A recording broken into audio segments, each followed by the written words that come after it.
Matías de Prati, soy médico y actualmente el director de Asuntos Médicos del Laboratorio ELEA. Quiero darles la bienvenida y agradecerles la presencia de este evento científico que para nosotros es realmente muy relevante por el valor académico que tiene, sobre todo por los colegas que van a disertar en un ratito, en este simposio TICASAN, más allá de una eficiente antiagregación plaquetaria.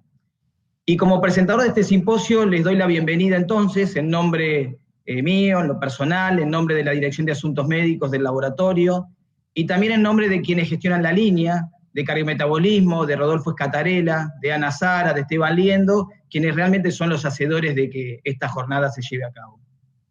Estamos finalizando un año agotador, ya nos queda muy poquito tiempo para llegar a fin de este 2020 que tantos disgustos nos dio, y reflexionando un poco sobre el horario del simposio, es decir, cuántas situaciones hemos pasado durante este 2020. Hace poquito fue el Día del Médico, por lo cual le envío un gran abrazo fraterno a cada uno de los colegas que están del otro lado y que quizás no pudieron disfrutar de la profesión como se debe en este año tan difícil. En este año difícil, como decía, nuestro laboratorio se encontró muy activo, y quizás más activo que nunca. Hemos sido el primer laboratorio en desarrollar un anticoagulante oral directo como Davidane, como Dabigatran, y ahora tenemos el orgullo de presentar el desarrollo de un antiplaquetario potente como es el Ticagrelor, cuyo nombre comercial es TICASAN, que es justamente la razón de este simposio. Yo pensaba que cuando nos reunimos virtualmente, allá cerca del mes de mayo, para el simposio de lanzamiento de Dabigatran, el sector de salud estaba francamente golpeado, como una disminución importante en el número de las consultas, de las prestaciones, de las intervenciones, de los procedimientos, como pocas veces o quizás nunca se vio en la historia de nuestro país. Y pasaron 7 meses, el escenario fue cambiando de a poco, y de hecho nos estamos encontrando, sobre todo en la región donde nosotros trabajamos, que es la región del AMBA, intentando convivir de una mejor manera, o una manera más prudente con esta pandemia, a pesar de que en ocasiones no lo podemos lograr. Y las instituciones que prestan servicios de salud, tanto en el subsector privado como en el público, han adaptado sus modalidades, sus protocolos para intentar brindar un servicio que sea prácticamente completo. Pero nos encontramos en un entorno de un país golpeado desde lo económico y desde lo financiero. Por eso yo estoy convencido que el lanzamiento de una droga potente y que sea más asequible va a colaborar sin ninguna duda en el acceso. Y este encuentro con este temario que ahora vamos a presentar es más que pertinente en el momento en el que estamos, donde más que nunca necesitamos gestionar la atención protegida y segura de los pacientes. Dicho esto, en nombre del laboratorio ELEA, a quien hoy me toca representar, les agradezco. No quiero olvidarme de agradecer y de reconocer a todos nuestros representantes, los agentes de propaganda médica y a los jefes que siempre están cerca y son el verdadero vínculo con todos ustedes y con los profesionales de la salud en general. Y quiero también tener un reconocimiento especial a un panel distinguido de disertantes que hoy nos acompañan, al doctor Ricardo Iglesias, que va a disertar sobre la historia natural de los síndromes coronarios agudos. Ricardo es médico cardiólogo, expresidente de la Sociedad Argentina de Cardiología, expresidente de la Fundación Cardiológica Argentina y fellow del American College of Cardiology. Al doctor Oscar Méndez, quien lo va a hacer sobre los antiagregantes plaquetarios en el intervencionismo coronario. Oscar es médico cardiólogo, es director del Instituto Cardiovascular, jefe del Departamento de Cardiología Intervencionista y miembro del board de dirección de la Universidad y Hospital Favaloro. Y al doctor Marcelo Trivi, que presentará tratamiento antiplaquetario para elegir en la práctica clínica. Marcelo es un médico cardiólogo, jefe de medicina cardiovascular del Instituto Cardiovascular de Buenos Aires, es profesor de cardiología en la Universidad de Salvador, docente del curso universitario de cardiología de la SAC y exdirector del Comité de Docencia e Investigación del ICBA. Realmente para nosotros es un lujo y un gran gusto contar con la presencia de tan gratos disertantes. Y ya sin más, para despedirme vuelvo a agradecerles, y de paso quiero recordarles que debajo de la pantalla donde nos están viendo hay un espacio para hacer preguntas, comentarios, consultas, dudas, que la vamos a llevar adelante al finalizar la última disertación. Así que vamos a hacer ahí una ronda de preguntas y respuestas con todos los colegas, y prometemos terminar a punto, ya que a las 21:30 juega el Rey Mundial de Clubes. Así que muchas gracias a todos. De verdad es un reconocimiento al esfuerzo que hacen todos para estar el día de hoy acompañándonos, y vamos a ir adelante con el doctor Ricardo Iglesias y la primera charla. Muchas gracias. Muchas gracias y felicitaciones al Laboratorio ELEA, porque me parece que siempre es un motivo de alegría un lanzamiento, tener un producto una herramienta, un producto para que los médicos puedan disponer de la mejor atención de los pacientes. Y me siento muy honrado de participar de este panel. Amigos, gente que respeto, que sabe mucho, y la verdad que, bueno, les quiero agradecer en este 9 de diciembre de 2018. 18 del 2020. Yo voy a hablar de la historia natural de los síndromes coronarios agudos, que también yo les podría decir que el nombre podría ser la incertidumbre en la evolución de la enfermedad coronaria. Y fíjense ustedes que en este momento, de esta pandemia del COVID, si ha generado algo, y en los médicos más todavía, y en la comunidad, es justamente esto, la incertidumbre. La gente necesita certezas y seguridades absolutas, que lamentablemente no disponemos. Y sí, todo lo que sea inherente a combatirla son los estudios de investigación, la experiencia. Y digo todo esto porque justamente esta enfermedad tiene este mal pasar. ¿Qué significa? En un momento en su evolución anda muy bien en una internación, pero los pacientes siguen teniendo eventos. Por eso, esta incertidumbre de tener problemas cuando uno cree que está solucionado. Probablemente de todas las enfermedades cardiovasculares sea la que más difícil nos cuesta hablar de predicción. Y estos son los números. La mortalidad en Latinoamérica, más de 400.000 personas se mueren de enfermedades cardiovasculares, más de 200.000 del corazón y más de 80.000 en Latinoamérica se muere por enfermedades vasculares. Enfermedad altamente prevalente. Y fíjense en ustedes, hay más de 21 millones de enfermos coronarios, más de 35 millones de enfermos vasculares cerebrales y más o menos unos 13 a 15 millones de enfermos vasculares de miembros inferiores. Todos estos números probablemente sean mayor de lo que yo le estoy nombrando. Y para darle impacto, los números siempre hablan de esto. Estos son los muertos por enfermedad tromboembólica. 1.400 muertos por hora, 25 por minuto, y en esta intervención mía se van a morir 500 personas. Sigo reafirmando el gran problema, la gran incertidumbre y el gran impacto pronóstico de esta enfermedad. Y por supuesto que los mecanismos de isquemia miocárdica son múltiples. Están los mecanismos espasmódicos, la microcirculación, que en los últimos años ha resurgido por la cantidad de pacientes que han recibido coronariografía y no tienen lesión obstructiva, y la enfermedad obstructiva, crónica o aguda. Pero sigue siendo esto, la enfermedad aterosclerótica, la que condiciona esta pandemia de hace años. Y yo les digo, esta enfermedad sistémica, esta es una mujer, una princesa egipcia, que murió 1800 a 1500 aproximadamente antes de Cristo. Esta enfermedad es la que condiciona la vejez. Ya en aquella época las momias mayores de 50 años tenían aterosclerosis y aquellas jóvenes que morían por otra causa, infecciones, traumatismos y demás, no la tenían. Quiere decir que la aterosclerosis es el desarrollo final del proceso de envejecimiento. Por eso esta complejidad. Y esto tiene mucho que ver con lo que está aconteciendo en el mundo, el envejecimiento poblacional.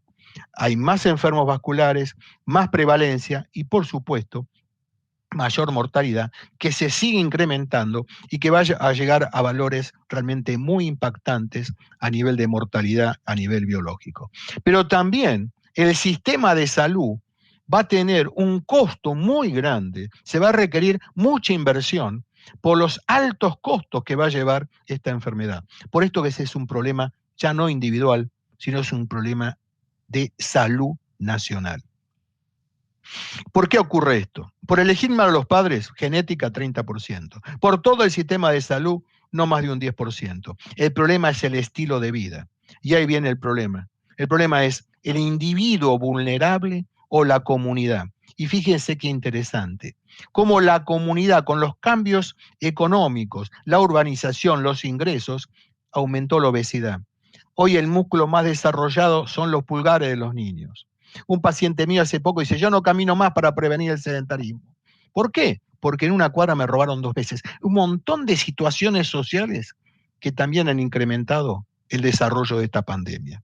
Y cuando uno analiza en Argentina esta evolución, seguimos manteniendo mucho sedentarismo, sobrepeso, y esto condiciona a la diabetes. 1 de cada 3 hipertensos, 1 de cada 3 argentinos por arriba de 18 años es dislipidémico.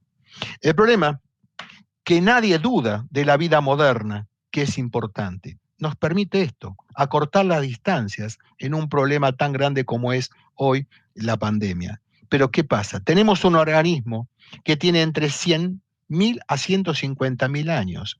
Y hay 2 sistemas biológicos que están muy alterados por este tipo de vida. Y en aquella época de la prehistoria, el hombre caminaba, comía de vez en cuando un mamut y ahorraba la energía en el abdomen. Hoy nos comemos 4 o 5 mamut por día y caminamos 2 metros en la heladera. ¿Qué ocasiona? La disfunción endotelial por el tema de la hiperglucemia, de la diabetes, el síndrome metabólico. Y el otro sistema, que estaba pocamente desarrollado hace 100.000 años atrás, que era solamente cuando había un estrés ante una lucha de un animal o un ataque, el sistema renina-angiotensina pocas veces se activaba. Hoy tenemos poblaciones que duermen menos de 7 horas, maridos que infartan a las mujeres, jefes que infartan a los cardiólogos también a los trabajadores, y encima de todo esto el consumo exagerado de sal. Todo esto hace que estos fenómenos biológicos tan viejos no se adapten a esta realidad de sedentarismo. Y lo interesante de esto es justamente la formación de una placa grasa en forma sistémica. Y esto genera las obstrucciones parciales o totales o las embolias trombóticas de este problema, que es la disrupción de la placa aterosclerótica. Este es un punto fundamental, donde hay un amplio espectro clínico, que puede ser asintomáticos, sintomáticos en forma atípica. Hay fenómenos dinámicos que están involucrados, el espasmo, obstrucción parcial, obstrucción total. Y hay encima de todo esto toda una serie de conceptos de vulnerabilidad que tienen que ver con las características de la placa, con las placas activadas, las plaquetas activadas, la trombina activada y la inflamación. Hay todo un fenómeno muy, muy complejo debajo de estos aspectos clínicos que ya todos conocemos. Y la placa vulnerable es la base. Son placas que están calientes por la gran actividad inflamatoria, una actividad de gran movilidad de monocitos, macrófagos, etcétera, etcétera, y de sustancias procoagulantes. Y estas placas vulnerables no son solamente de aquella placa culpable de un evento agudo, son múltiples. Casi un 80%, cuando hay una placa culpable, hay un 80% de otra placa que, aunque no la veamos, está en condiciones de vulnerabilidad. Lo que no tenemos hoy son métodos prácticos cotidianos, pero cuando vamos para la angioscopía intracoronaria o el eco intracoronario comprobamos que siempre es más una pancoronaritis que una enfermedad aislada.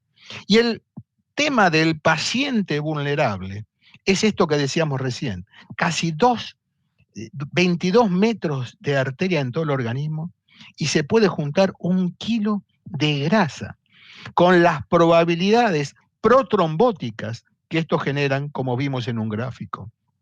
Y es así que con un paciente con infarto al año puede tener un stroke, y aquel que tuvo un stroke tiene mucha mayor chance de hacer un nuevo stroke al año o una enfermedad coronaria.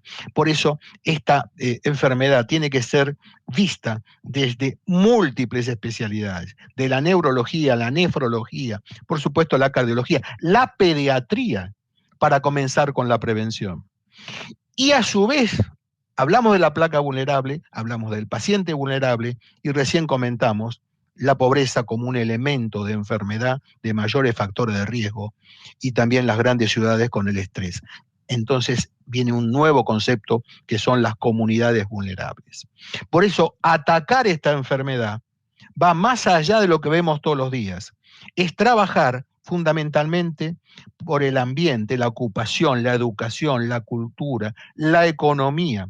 Cuando uno puede abarcar todos estos conceptos, en ese momento, esta pandemia la vamos a ganar, le vamos a ganar. Y hablando específicamente ahora de la historia natural, vimos las condiciones de por qué se perpetúa esta enfermedad, por qué no sigue mejorando, sino empeorando con el correr del tiempo. Esta enfermedad en particular, hablamos de la incertidumbre. Fíjense ustedes, independientemente de los estudios, los eventos cardiovasculares, infarto o muerte intrahospitalario no llega al 5%. No es vida real, estos son estudios randomizados. A los 30 días es el doble. Y a los 6 meses o al año es el triple. Sigue teniendo eventos esta enfermedad. No termina en la unidad coronaria. Por eso, más que pensar en un síndrome coronario agudo, uno podría definir esto como un síndrome coronario agudo crónico, un síndrome coronario crónico con puse agudo. Esta enfermedad es evolutiva y, repito, no termina con el procedimiento de una unidad coronaria. Esto continúa. Y acá son una serie de evidencias. Fíjense la mortalidad intrahospitalaria, cómo se ve en distintas manifestaciones clínicas. Pero fíjese que en el seguimiento sigue habiendo eventos, tanto en la depresión como en la elevación, como la no desviación del ST. Sigue habiendo eventos más allá de la internación.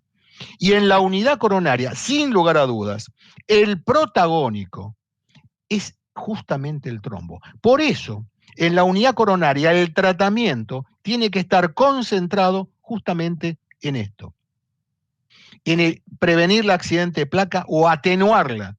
¿Cómo? Por estos dos actores, la trombina y la plaqueta. Estos dos elementos están exacerbados para generar trombosis y la manifestación clínica del evento isquémico. Por eso el rol de la plaqueta.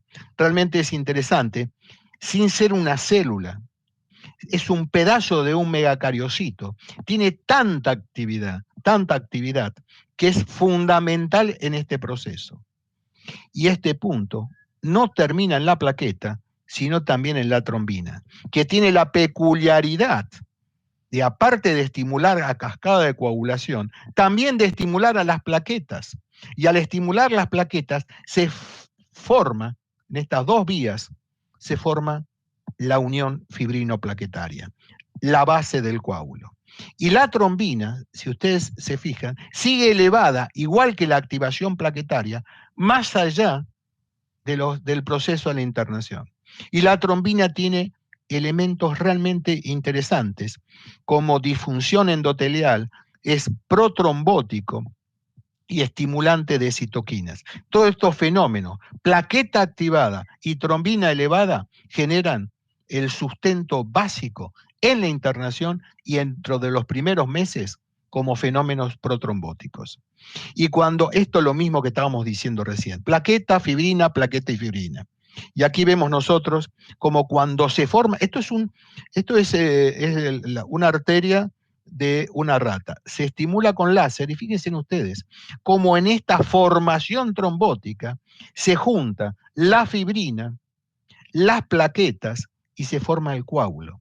Este es el fenómeno trombótico por esencia. Por eso, trabajar con la heparina y con potentes antiagregantes plaquetarios para prevenir esta extensión o la prolongación o la embolia de estos coágulos. Y lo interesante es que los marcadores de inflamación existen en la etapa aguda. La interleuquina 6 está elevada, la agregación leucocito-plaqueta, las células T que están estimuladas a través del receptor MAC1, etcétera, etcétera, etcétera.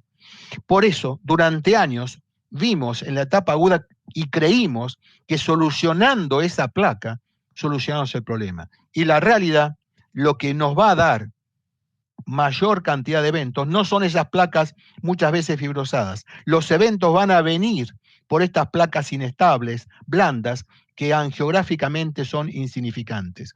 Por eso, no todo termina con el cateterismo y con la angioplastia de la arteria culpable. Esto es una pancoronaritis y uno diría que es una inflamación global. Y acá viene el tema, la placa residual. esta placa que es la productora en la mayoría de las veces de los eventos. Más del 70% de los eventos trombóticos y oclusión total vienen de placas que previamente tenían obstrucciones mínimas, menos del 50%. La placa que nos tiene que preocupar la tenemos que solucionar con tratamiento médico intensivo, más allá del tratamiento invasivo de la placa más obstructiva. Esto continúa y es esas placas las que siguen teniendo eventos. Y esta inflamación persiste por lo menos 6 meses y cambia, etcétera, etcétera. De marcadores inflamatorios siguen con esta sangre caliente por lo menos 6 meses a un año. Inclusive el trombo, a pesar de estar aplastado por la angioplastia del stent, sigue siendo protrombótico. Y esto tiene una lectura.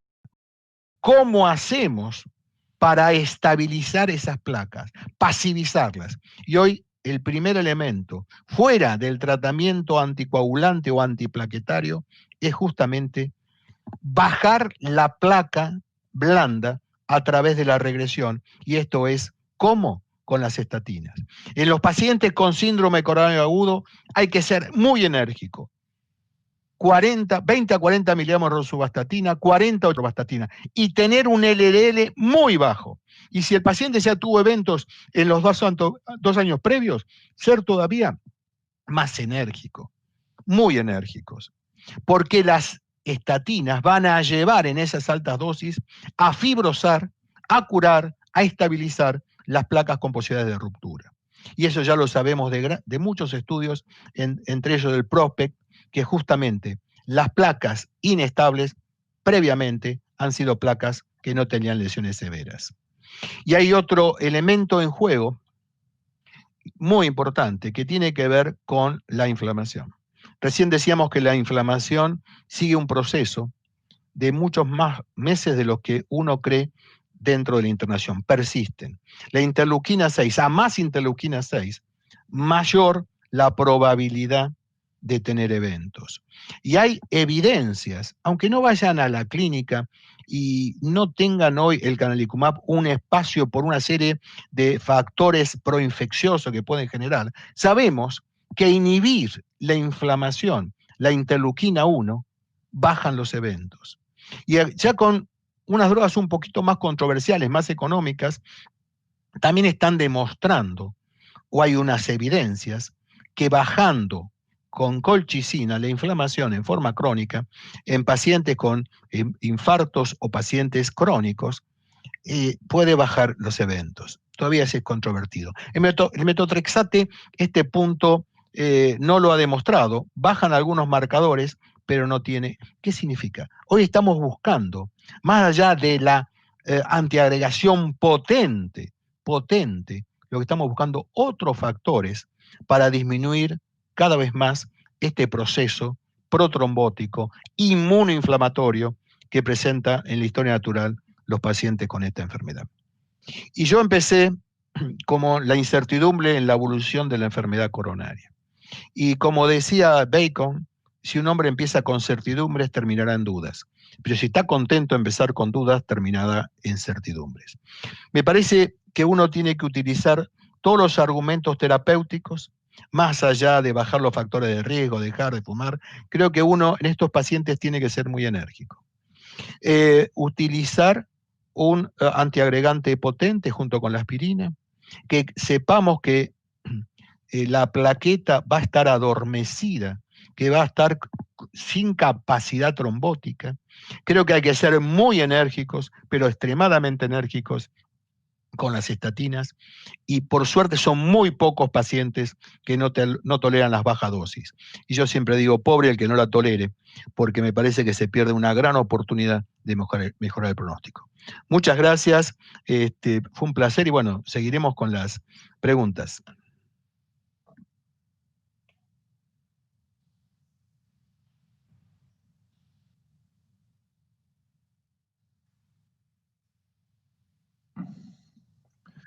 Bueno, mientras puedo compartir la pantalla, quería sumarme a Ricardo, el agradecimiento por por poder estar aquí con ustedes en este lanzamiento, que también creo que es, como dijo Ricardo, extremadamente importante para la Argentina, que estas cosas sucedan y que tengamos diferentes opciones para nuestros pacientes.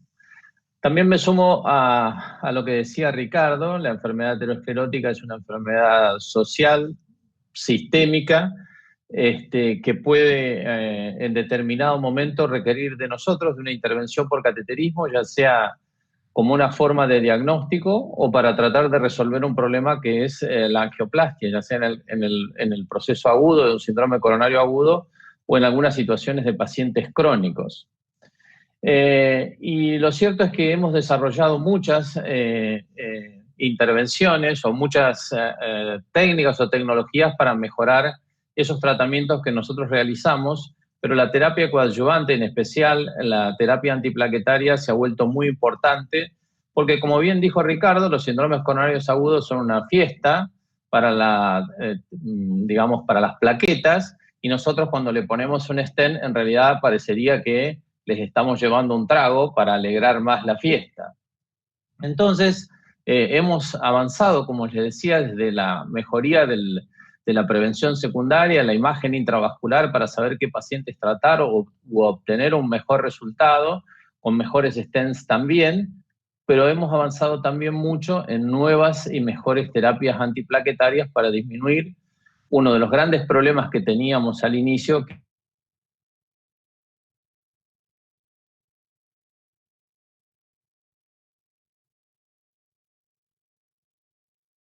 de evidencia a través de les diría, una cantidad de estudios casi abrumadora, que a veces se vuelve un poco difícil de resumir y que voy a intentar hacer en los próximos minutos. La primera cosa, y quizás el primer concepto que veníamos desde hace un tiempo, es sabiendo que la terapia antiplaquetaria con las tienoperidinas eran muy útiles para nuestros stents o para los pacientes que recibían stents, porque disminuían los eventos y fundamentalmente disminuían la trombosis del stent post-procedimiento, que era una complicación en algunos casos fatal y en otros dejaban secuelas importantes.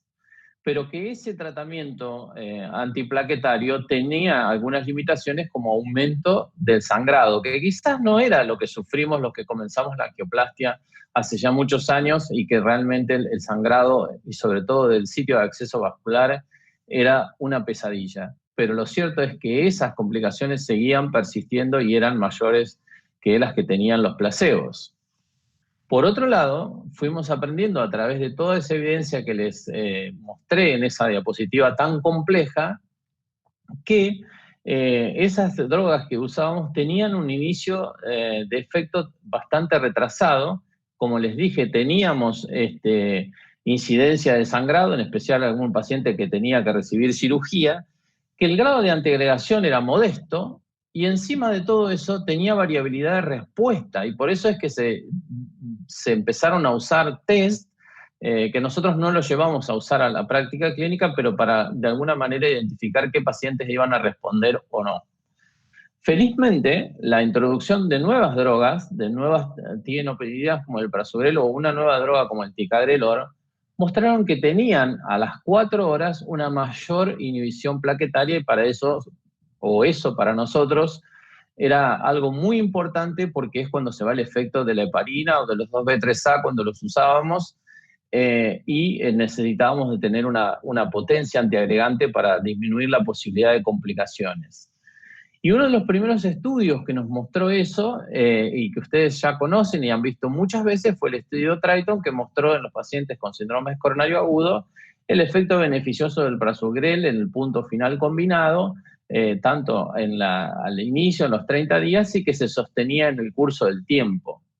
Y yendo específicamente a nuestra área, una disminución de la trombosis temprana de los stents y también una disminución en la trombosis tardía de los stents, una disminución significativa, ya que hay que recordar que los stents de liberadores de drogas de primera generación, y después les voy a mostrar una diapositiva, tienen una persistencia de trombosis tardía a lo largo de los años, y entonces esto se volvía de alguna manera muy importante. Pero como tantas otras cosas en la vida, había un precio que pagar. Y ese precio, para disminuir una incidencia de 23 infartos, teníamos que pagar con 6 sangrados mayores en nuestros pacientes, y eso no era un precio despreciable, por decirlo de alguna manera. Y también en ese estudio vimos que había un subgrupo de pacientes que no se habían beneficiado y que, por vaya casualidad, eran muchos de los pacientes que nosotros tratamos, que son, como los que dijo Ricardo, que tienen enfermedad cerebrovascular, ya sea con un TIA o un stroke previo, que eran ancianos mayores de 75 años o que eran bajo peso, como las mujeres, que son hoy una población muy frecuente. Entonces, después, cuando se presentó el estudio Pleito, que ustedes han visto muchas veces y que mostró con el ticagrelor sobre clopidogrel efectos beneficiosos en los puntos finales analizados y que ustedes ya conocen, y quizás lo más llamativo fue la disminución de la mortalidad, más allá del infarto y el stroke que se había mostrado en el estudio anterior, nos trajo a nuestra área, que es la que específicamente me estoy refiriendo esta noche, que es sobre la trombosis del stent, también una disminución muy significativa, no importa la definición que usaran de definitiva, probable o posible. Lo cierto es, seguimos teniendo felizmente menor incidencia de trombosis de los stents, tanto en la población en general como en los pacientes del subgrupo que habían tenido un infarto, y de ahí en Pleito pasó a ser el ticagrelor pasó a ser la droga de elección a los pacientes que llegaban para una angioplastia primaria,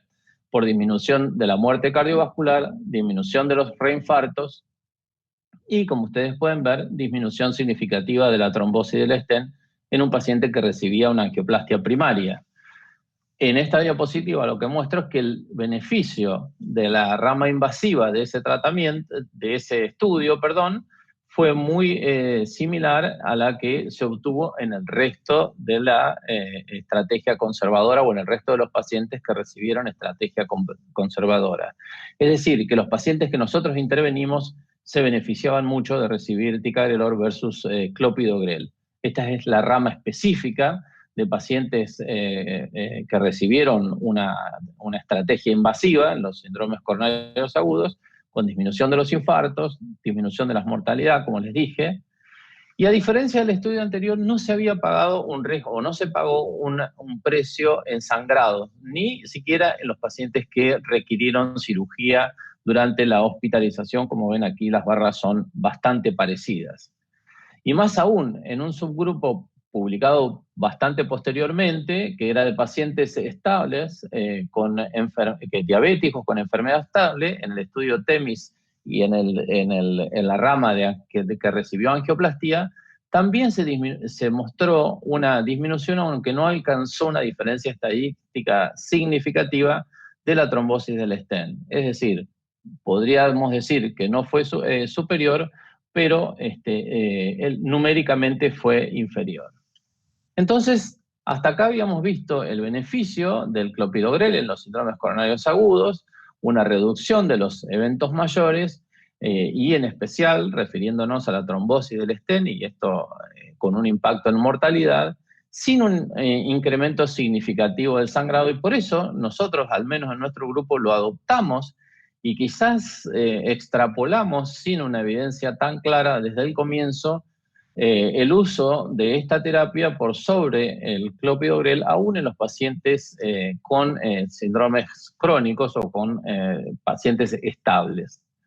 Nosotros habíamos evolucionado desde la introducción de la ticlopidina por el doctor Colombo cuando empezó a usar el IBUS, con la terapia antiplaquetaria. Después vino la crisis introducida en aquel Congreso Europeo por el doctor Kamensin, cuando mencionó la trombosis tardía de los stent liberadores de droga, y luego las terapias antiplaquetarias con estas nuevas drogas, ya sean estudios de corta o larga duración. Y ahí es donde viene la enorme cantidad de estudios, en esta diapositiva tan compleja, en la cual se analizan estudios de corta y de larga duración, que después creo que Marcelo va a enfatizar un poco más. Pero lo cierto es que las guías evolucionaron y separan a los pacientes, ya sean estables o inestables, y de acuerdo a que tengan o no alto riesgo de sangrado, para decidir ¿cuán largo debe ser el tratamiento que reciben con antiagregantes plaquetarios? Entonces, sobre esa diapositiva histórica, los pacientes con síndromes crónicos, y si no tienen nada complejo, podrían beneficiarse de una terapia corta, y los pacientes con síndromes coronarios agudos, como dijo Ricardo, si no hay riesgo de sangrado, los tratamos de manera prolongada. Pero esto lo va a desarrollar mejor Marcelo en cómo debemos adaptar nuestra estrategia a las distintas situaciones clínicas. Nosotros, desde el laboratorio de cateterismo, podemos colaborar tratando de llevar información acerca de la complejidad anatómica de ese paciente. Si es un paciente que tiene 3 vasos, si tiene muchos stents, si tratamos lesiones largas, bifurcaciones, oclusiones totales, ese paciente tiene un riesgo mayor y quizás ese es el que se favorece de una estrategia a largo plazo con antiagregación doble. Y por otro lado, si no es tan complejo, ese paciente quizás se merezca una antiagregación más corta. Y eso lo publicó de alguna manera el doctor Francesco Costa, donde utilizando el score del Precise DAPT, cuando era menos de 25, y si el paciente tenía alto riesgo de sangrado, se beneficia de una estrategia corta. Y si el paciente no tiene alto riesgo de sangrado, se beneficia de una estrategia más larga a 12 meses. Y un metaanálisis publicado muy recientemente muestra disminución cuando hacemos una estrategia antiplaquetaria más corta de los eventos, especialmente los relacionados con sangrado, sin modificar el resto de los parámetros, ya sean eventos mayores, tanto en los pacientes estables como los inestables. La otra pregunta que los intervencionistas tenemos que contestar a nuestros colegas es si esa estrategia que vamos a decidir en conjunto y que ellos van a continuar después, debe tener algún grado de relación con el stent que nosotros vamos a usar. Y el primer estudio, en realidad, fue el estudio que se hizo con un stent libre de polímero comparado con un bare metal stent, que se llamó Leader Free. Y ahí se demostró que haciendo el crossover a una terapia simple, los pacientes no tenían riesgo de sangrado y tampoco tenían diferencias en los eventos combinados. Y este estudio, en mi opinión, es la lápida de los bare metal stent. A partir de este estudio, en mi opinión, no queda ninguna indicación para un bare metal stent. Luego, el estudio Global Leaders, que utilizando el mismo stent, utilizó estrategias diferentes, ya sea terapia dual, como ustedes pueden ver, por 1 año, o en el grupo de tratamiento fueron los que recibieron terapia dual solo por 30 días y luego ticagrelor en monoterapia, y vieron que no hubo diferencias significativas ni en muerte ni en sangrado, lo cual da justificativo al uso de una monoterapia con ticagrelor cuando uno usa el stent libre de polímeros, que es el BioFreedom. Pero luego se hizo un estudio comparativo de ese stent versus el stent Onyx One, que es el liberador de sotolimus, que es el stent de Medtronic actual, y que en realidad no hubo diferencia entre ambos stents, y entonces uno podría usar cualquiera de los dos y mantener esa terapia que habíamos mencionado. Esto es nuevamente a algo que nos venimos asomando en la actualidad, quizás con un poco de dudas al principio, a la posibilidad de suspender la aspirina y dejar una terapia antiplaquetaria simple, manteniendo ya sea el ticagrelor en estos estudios o en este otro caso el clopidogrel, y en realidad los beneficios han sido positivos en la mayoría de ellos. O sea, a la historia hoy se le agrega la discusión en base a todo lo que les mostré, si vamos a usar en esos stents específicos una terapia simple o una terapia doble. Y quizás lo que yo no tenga para responderles es si esto puede ser extrapolado a otros stent liberadores de drogas, y eso es una pregunta que no tiene una respuesta.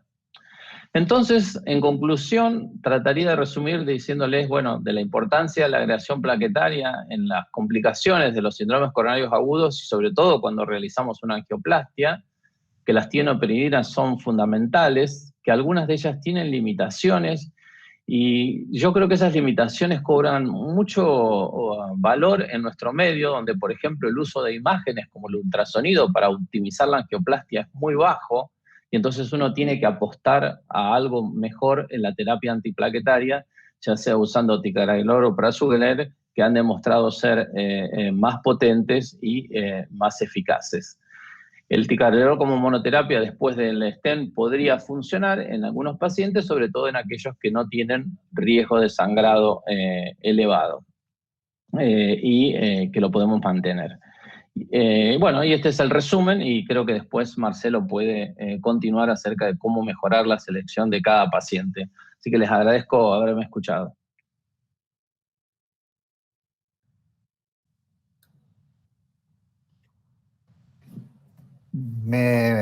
Buenas noches, me adhiero a la felicitación al laboratorio ELEA por este lanzamiento en estas épocas tan difíciles y también para la elección, en mi caso, para esta charla, junto con tan prestigiosos amigos y destacados referentes de la cardiología.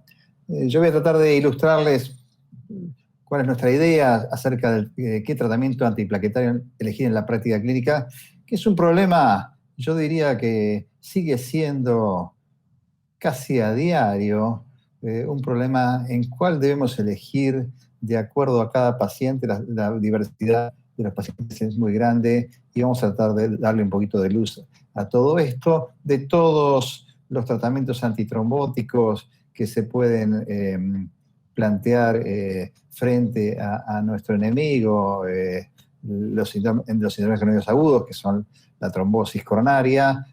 Bueno, voy a referirme fundamentalmente al receptor P2 o los inhibidores del receptor P2 y Y12, el clopidogrel, el prasugrel, el ticagrelor, que son los que más dudas nos crean en el momento de la utilización. Es decir, cuando tenemos un paciente que tenemos que darle doble antiagregación plaquetaria, le damos aspirinas con las reservas que ya planteó Oscar Méndez en la charla previa, pero el segundo antiagregante, clopidogrel, prasugrel o ticagrelor, muchas veces nos crea esta duda que vamos a tratar de resolver.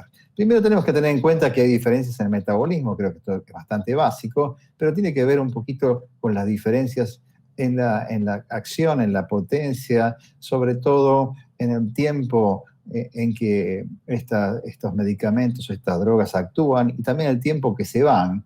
Recordemos que el ticagrelor no necesita biotransformación y no tiene biotransformación, mientras que el clopidogrel tiene 2 pasos y el prasugrel 1 paso de bioactivación hepática. Esto se traduce en las diferencias que podemos apreciar acá, sacadas de las guías europeas del 2011. En las últimas guías este cuadro no está tan claro, por eso tomé este que me pareció mejor. Fíjense las diferencias en la clase. El ticagrelor no es una tinopidina como los otros dos, es el único reversible, es el único activo, el comienzo de acción es muy rápido, 30 minutos, y la duración es un poquito más corta que en todo caso que el prasugrel y que incluso que el clopidogrel, por eso que la suspensión en caso de cirugía o en caso de necesidad es más corta. Y yo diría que aún es más corta, o puede ser más corta que la del clopidogrel. En la práctica pareciera que una suspensión de 48 horas es suficiente para poder enviar un paciente a cirugía, sobre todo a cirugía coronaria cuando es una urgencia sin riesgo de sangrado. ¿Cuáles son los estudios comparativos que hay entre estos inhibidores P2 y Y12 para no hablar en el aire? Bueno, algunos ya los mostró el doctor Méndez. Vamos a repasarlos rápidamente, sobre todo basándonos en las diferencias entre el Triton y el Pleito, el ISA-REACT 5, el Popular Age, metaanálisis y ya vamos a ver algunas cosas más. Si comparamos estos dos clásicos, vemos que hay algunas diferencias en el número. Por ejemplo, el Pleito incluía más pacientes, casi 10.000 o 9.000 y pico de pacientes. Por protocolo, obviamente, en el Triton todos los pacientes iban a angioplastía, no así en el Pleito. La carga se hacía en el Triton durante la angioplastía, algunos, un 30% se hacía antes, cuando eran sobre todo síntomas coronarios agudos con elevación del ST, mientras que en el Pleito se hacía en la randomización y el porcentaje de pacientes que, digamos, o el riesgo de sangrado, TIMI y el riesgo de sangrado con cirugía eran también distintos. Fíjense que la mitad de los pacientes tenían stents convencionales sin fármacos BMS, que ya, como decía en la charla anterior, es una antigüedad. Pero fíjense, si tomamos los datos de este slide clásico que se ha repetido muchísimas veces, fíjense que en el ensayo original hay, como bien se dijo anteriormente, mayor sangrado con Prasugrel que con clopidogrel, con beneficios en cuanto a eventos isquémicos, y estos beneficios se intensifican cuando se excluyen los pacientes que tuvieron peor comportamiento en este estudio. Pero la verdad es que cuando uno compara Prasugrel con clopidogrel, tiene mayor sangrado en casi todo, pero fíjense la diferencia fundamentalmente en el último renglón del sangrado relacionado con la cirugía. Prasugrel un 13% contra clopidogrel 3%, y en números absolutos 24 contra 6 sangrados. Esto podría estar relacionado con el mayor tiempo, con la mayor necesidad de tiempo para que se lave la droga, de manera que los pacientes llegaran todavía a cirugía con mayor efecto antiplaquetario, y por eso el sangrado quirúrgico fue mayor.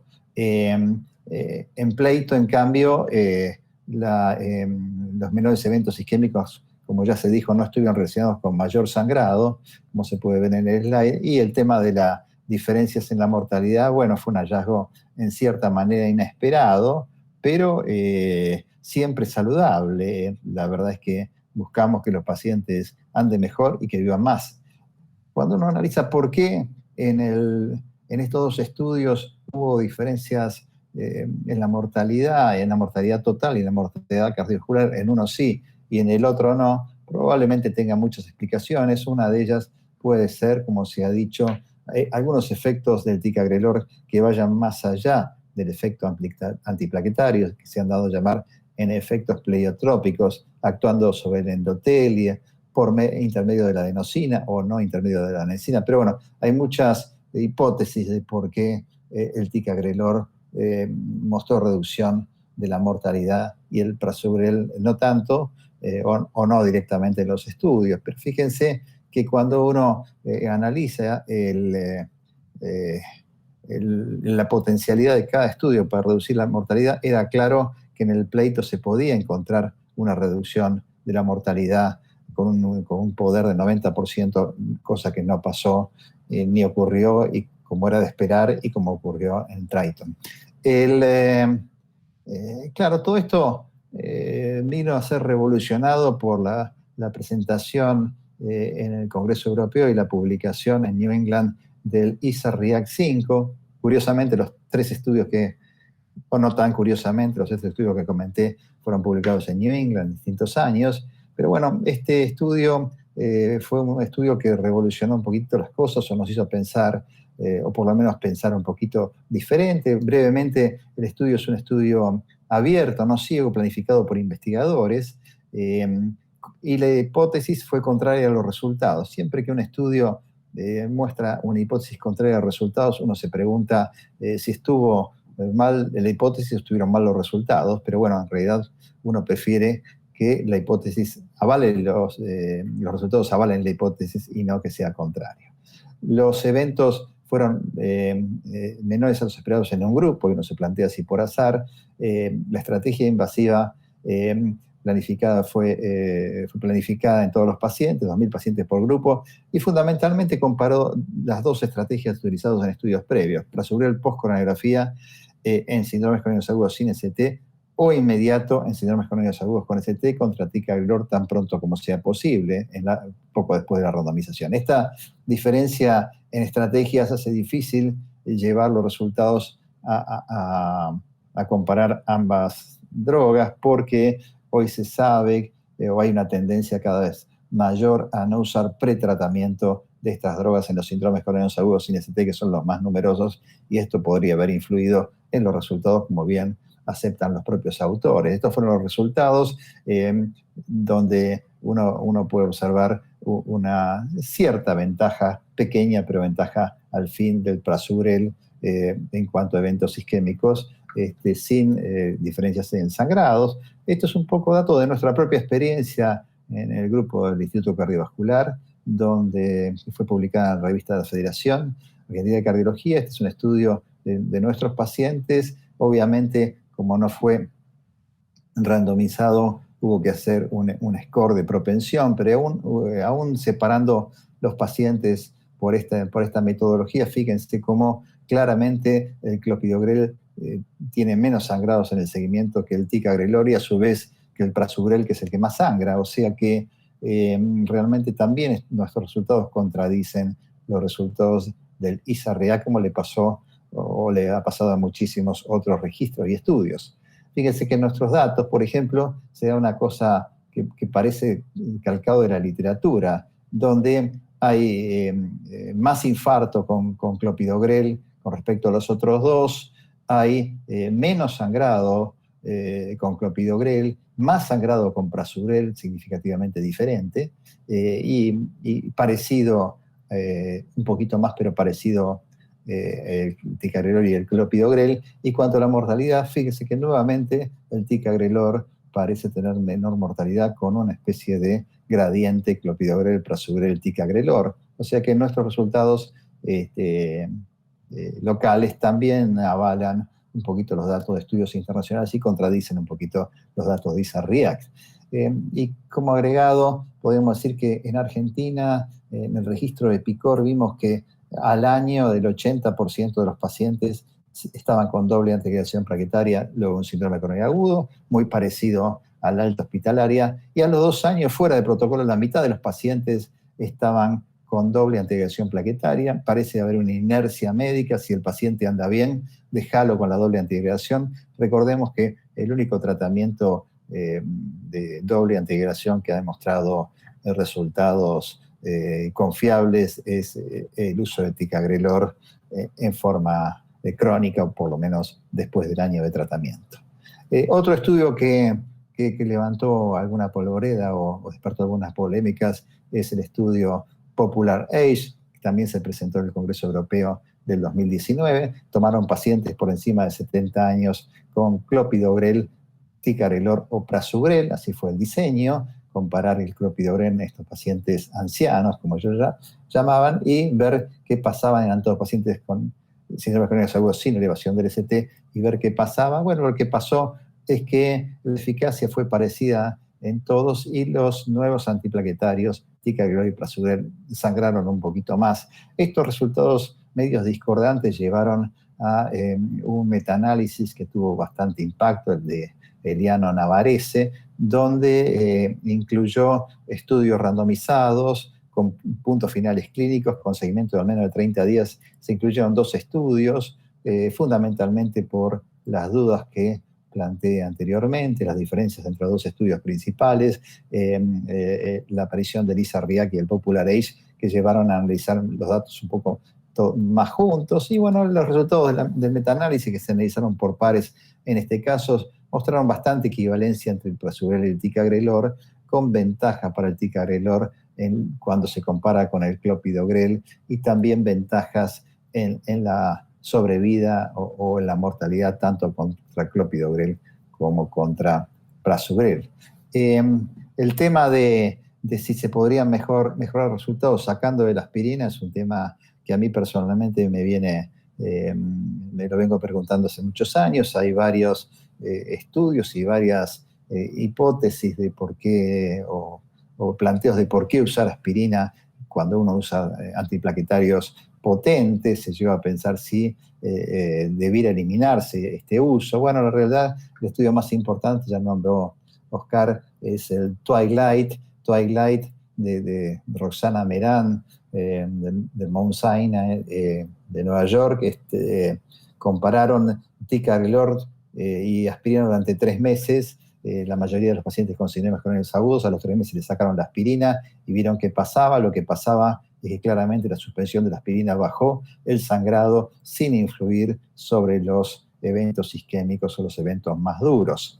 Y este efecto ha parecido ser aún más importante en los pacientes con síndromes coronarios agudos que en los pacientes estables. Recordemos, como ya se comentó, que en caso de que el paciente necesite anticoagulación oral, la recomendación de todas las guías es usar clopidogrel, no usar ni ticagrelor ni prasugrel cuando el paciente requiere anticoagulación oral, justamente por el mayor riesgo de sangrado.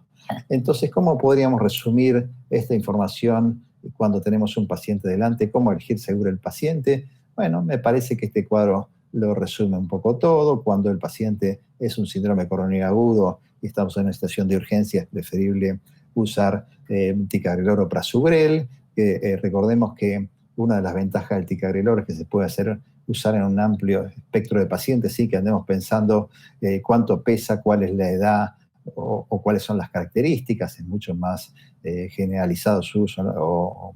o realmente no tenemos que discriminar, como sí nos pasa con el prasugrel, que tenemos que andar pensando si realmente el paciente tiene contraindicaciones o lo podemos usar.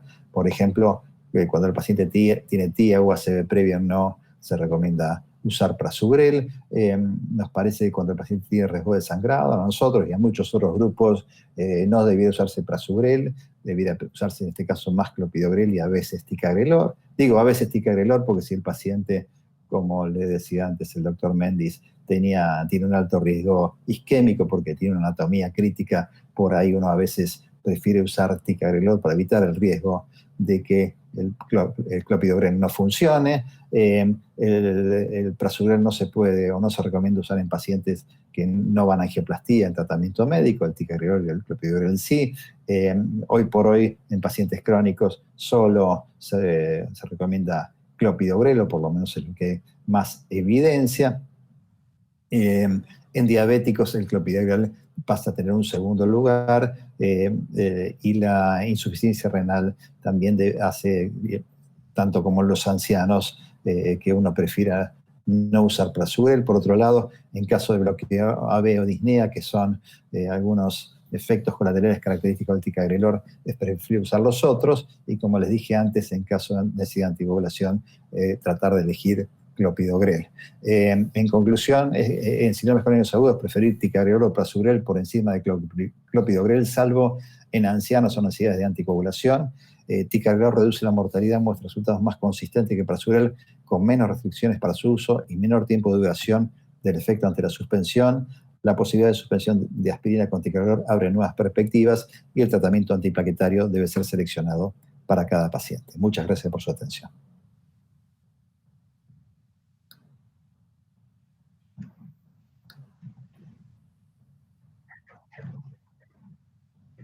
Muchas gracias, Ricardo, Marcelo, Oscar, por las presentaciones realmente muy interesantes, sobre todo porque le dieron un enfoque a una misma problemática desde diferentes ópticas, que está obviamente relacionado por la práctica, ¿no?, de cada uno. Les cuento que tenemos varias preguntas, muchos comentarios y mensajes felicitándolos de colegas que los conocen, que los aprecian y que quieren saludar por medio del espacio para las preguntas a los tres, así que era comunicarles eso. Si les parece bien, yo agrupé las preguntas y voy a ir haciendo una a cada uno para generar un intercambio un poco más dinámico y no atosigarlos de preguntas a uno solo.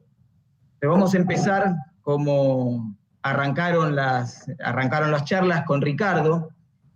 La primera pregunta, Ricardo, para vos es un poco pidiéndote una reflexión, ¿no?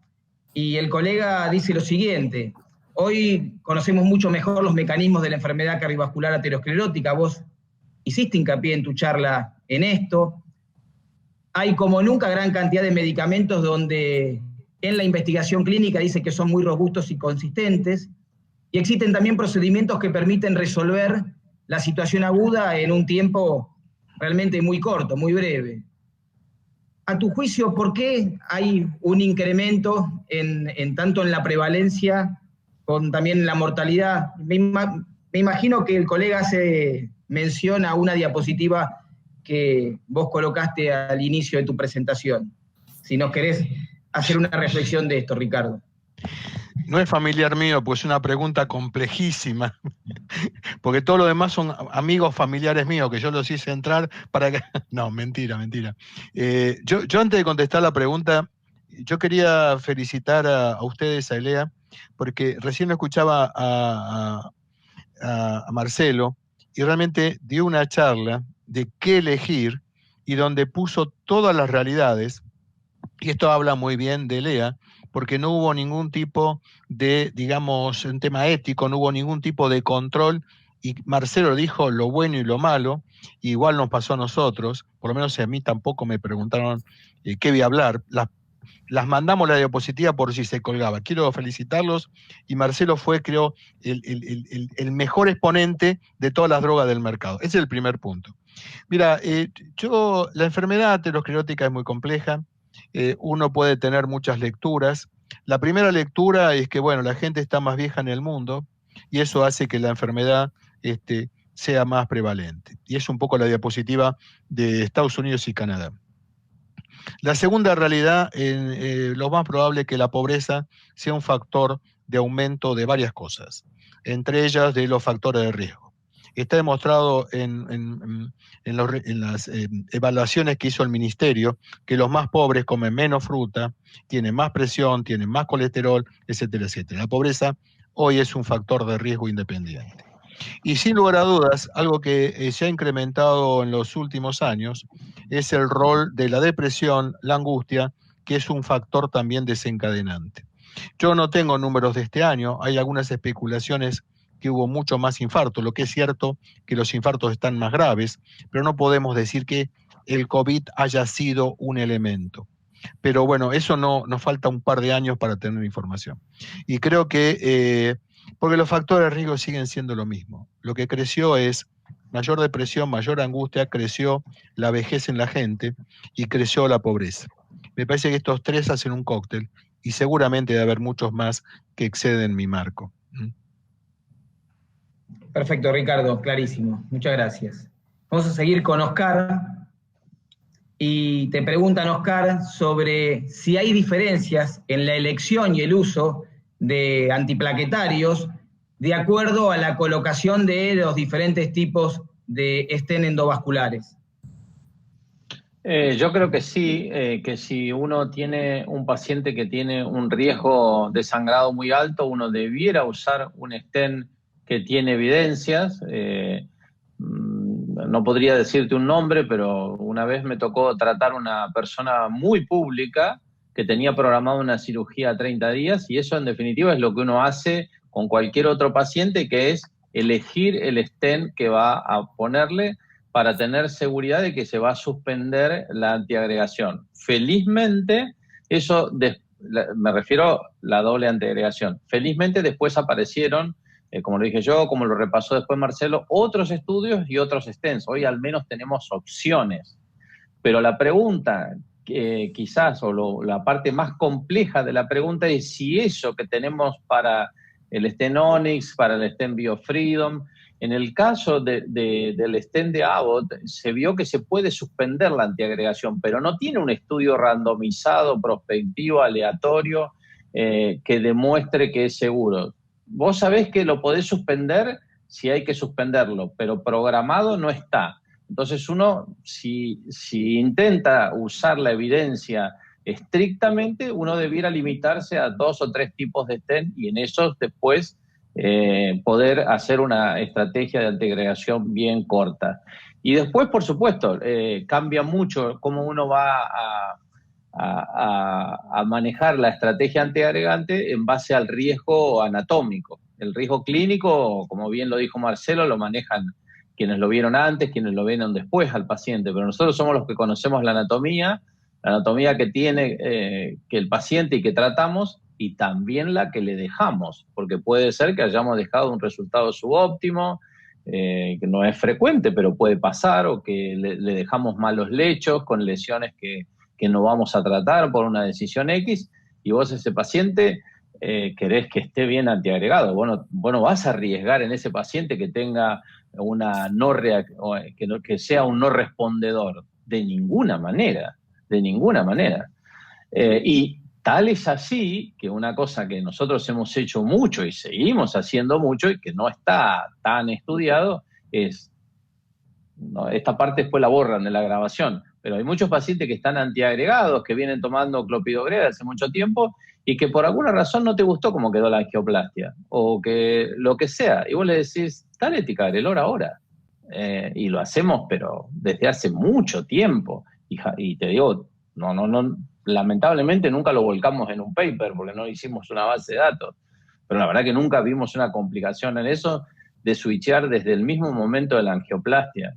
Porque vos querés estar seguro que ese paciente quedó antiagregado. La trombosis del estén es una responsabilidad médica. Perfecto.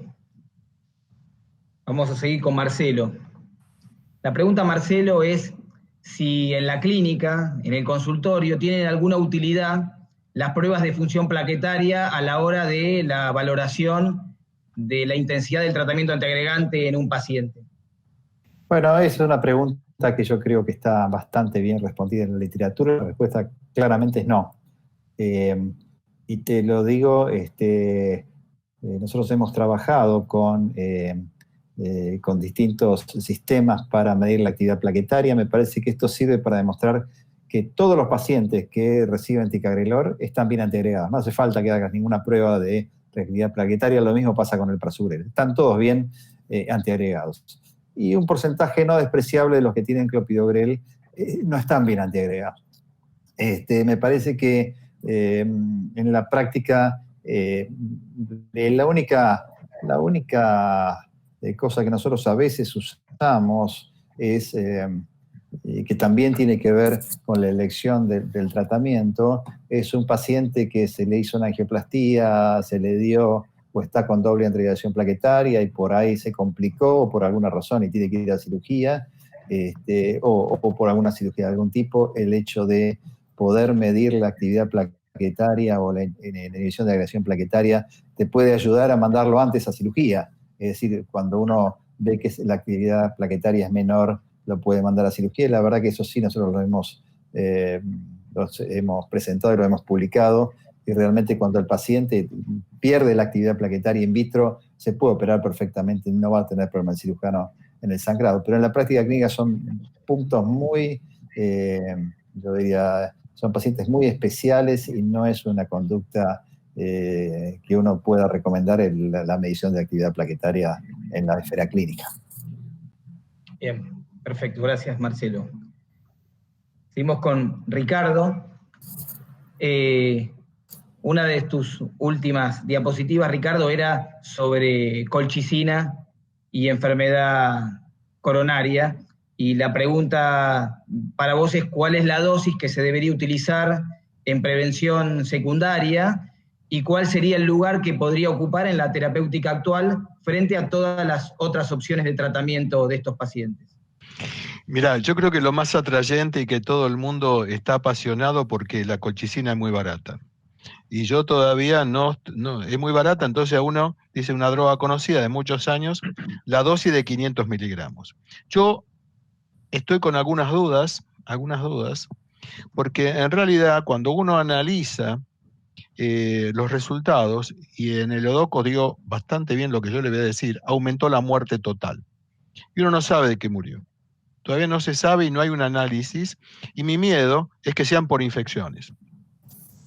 Yo la verdad que no estoy tan, yo te diría, es una opinión personal.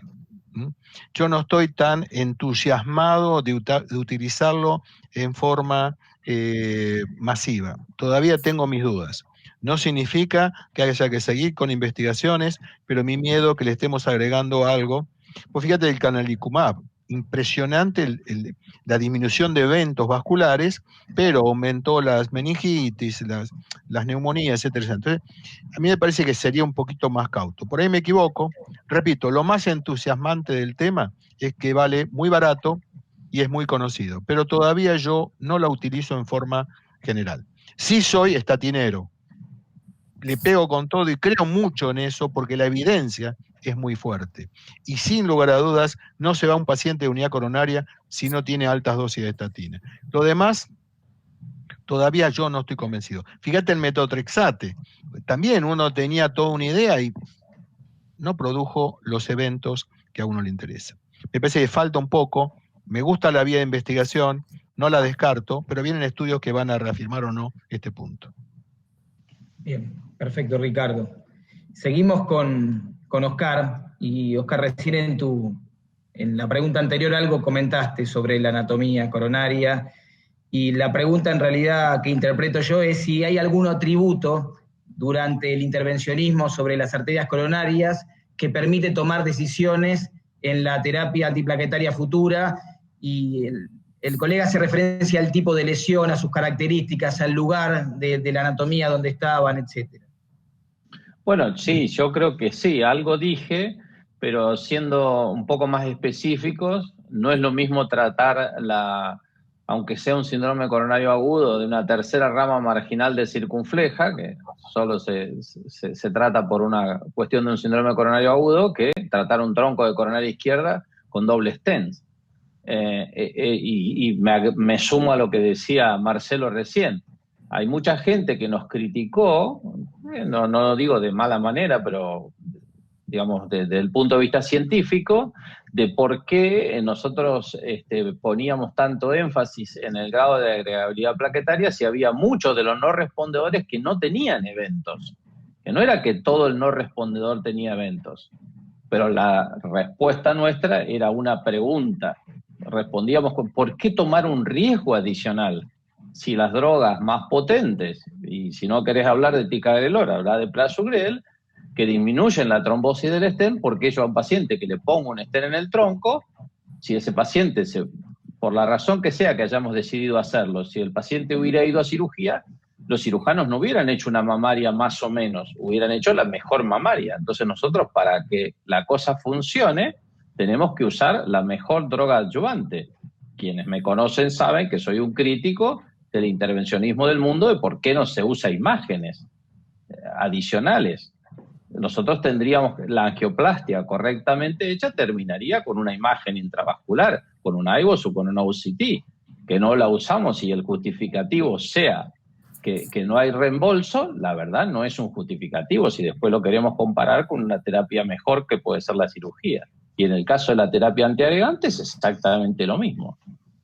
Ahora, y sumándome a un comentario que hizo Ricardo, es verdad que a veces uno cae en el fondo de la realidad y que puede venir un paciente que te diga a los 2 o 3 meses que tiene que hacer un switch porque no puede pagar el ticagrelor. Y en eso también es bueno tener alternativas, y eso ha pasado. Si el paciente ha pasado la etapa de mayor riesgo, uno se siente un poco más tranquilo. Pero la verdad que en los primeros 30 o 40 días uno siempre buscaba la alternativa, la alternativa aún de residente, que uno siempre conserva, de ayudar al paciente y conseguirle la droga para que esos 30, 40, 60 días tomara la mejor droga posible. ¿Me permites una pregunta para el doctor Méndez? Dale. Si no parece que estamos demasiado ordenados. Claro. En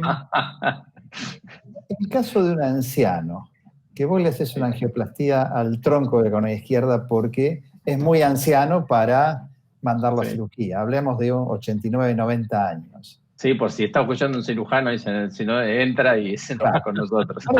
90 años, síndrome coronario agudo, lesión de tronco subtotal de la coronaria izquierda. ¿Qué tratamiento antiplaquetario elegís? Yo le vuelvo a dar lo mismo, digamos, no le daría prasugrel, porque ese paciente tiene demostrado que ese subgrupo tuvo un poco de mayor riesgo de sangrado, pero le he hecho una angioplastia de alto riesgo isquémico, que si tiene una trombosis del stent se va a morir directamente, y yo no te puedo decir que ese paciente no tiene riesgo incrementado de sangrado porque se puede caer o tener una fractura de cadera, tener un traumatismo del cráneo. Si vos me preguntás, yo diría, iría un paso atrás. Es un paciente que se beneficiaría de recibir un Onyx o un BioFreedom, que yo le pueda dar ticagrelor 30 días, y que ahí ya me siento tranquilo, que después puedo hacer lo que quiera, suspenderlo, pasar a monoterapia, a lo mejor en ese grupo con aspirina y no con ticagrelor por 12 meses. O sea, usar otro estudio. Sí, yo creo, Marcelo, más o menos lo mismo. 89, 90 años, y lo mismo que en el estudio popular y demás. Va a depender mucho qué función renal tiene, qué estado cognitivo, pero si el paciente es un paciente, digamos, no tan frágil, yo estoy de acuerdo que hay que darle el más potente, y yo le doy ticagrelor, por lo menos el tiempo necesario. 3 meses, 6 meses, 5 meses, bueno, después vendrá el punto. Yo creo que hay que darle, porque el tronco es muy peligroso. Yo le doy tica, no le doy prazo, a veces por el riñón. La historia del prazo es muy interesante. El prazo nunca tuvo una curva ascendente y después se estabilizó, nunca creció. Lamentablemente por múltiples motivos, quizás porque los que estuvimos, me incluyo en el Triton, sangraron más, pero me incluyo en los pacientes míos del Mitre, sangraron más. Y quedó en el medio entre el viejo clopidogrel y el nuevo que era el ticagrelor. Y realmente hubo un cambio, yo creo que realmente errado, con ELISA Real. ELISA Real es un estudio abierto. Lamentablemente, un estudio abierto es una visión muy particular. Y en realidad, cuando vos lo estudiás, lo has discutido bien vos recién, es una estrategia más que un tratamiento. Realmente, si vos tomás una estrategia, lo vas a ver de otra manera. Entonces, me parece que estamos dándole demasiado factor en una droga que sigue sangrando, que fue un estudio abierto, que tenemos, yo te digo algo, si yo tengo riesgo de sangrado, yo prefiero colocarle ticagrelor que prasugrel o clopidogrel. ¿Sabes por qué? Porque a 2 días o a 3 días el tema lo tengo más solucionado. En cambio, con clopidogrel podemos estar sangrando más allá de una indicación de cirugía, estoy hablando de un sangrado. Yo te digo más, el que tiene riesgo de sangrado y está en condiciones de gravedad anatómica, como recién dijo Oscar, y yo le pongo una droga que rápidamente uno pueda revertir de alguna manera, suspendiéndola, y en 2 días, 3 días, la droga perdió su efecto. Pero es una opinión personal, hay algunos defensores, pero bueno. Yo coincido con ambos. Bien. Bueno, un agregado a lo que decía Ricardo del ELISA-React. La otra cosa es que Marcelo lo mostró en la diapositiva, es que el momento de indicación de las drogas fue diferente. Claro. Uno fue pre-angiografía y el otro fue post-angiografía. Ahora no tengo el slide enfrente, no me acuerdo cuál fue cuál. Pero eso puede marcar también un bias muy importante a la hora después de cómo se resolvió la cuestión. Yo sería bastante cauto a la hora de interpretarlo. Está ahí, uno lo respeta, pero tiene sus cosas en el diseño, ¿no? Esto es lo que dijo Marcelo, lo dijiste vos recién.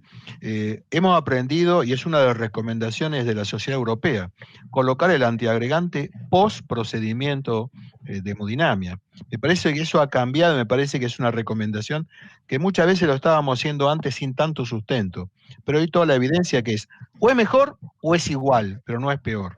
Y uno siempre tiene la chance que, ahí viene para los cirujanos, tronco y 3 vasos y haya que operarlo, digamos. Un poco para darle a los cirujanos un paciente que se tenga que operar. Me parece que ahí te das una solución, porque lo ve el hemodinamista, dice, muchacho, esto no lo toco. Me parece que es un avance interesante, que lo remarcó Marcelo, y me parece que es muy correcto. Espera la anatomía. Yo creo que ese es un punto muy, pero muy importante, si tenemos un segundo más, porque ahí los intervencionistas, que yo creo que fuimos adelante en el uso de los nuevos antiagregantes, en esto estamos yendo atrás, porque es como que queremos, viste, tenerlo al paciente antiagregado en el caso que haces la angioplastia en el momento. Y vaya la paradoja, yo creo que quizás es más seguro si lo vas a pretratar en el síndrome crónico, que de última el paciente en general, aún con una lesión de tronco, puede esperar tranquilo 5 días y lo puede esperar en su casa, que en el síndrome coronario agudo, que está internado y que si tiene 3 vasos, tronco, yo qué sé, que sea quirúrgico, y lo tenés que operar internado, en ese paciente sí tenés un problema si le pusiste ya el antiagregante. Fíjate qué paradoja que tiene que ver en el manejo clínico y hospitalario, de cómo cambia con respecto a lo que uno haría de acuerdo a crónico y estable o inestable. Y por un aporte de Marcelo, no sé si lo dije bien, 500 miligramos de colchicina. Yo dije 500, medio gramo. En general las pastillas son de 1 gramo, es la mitad.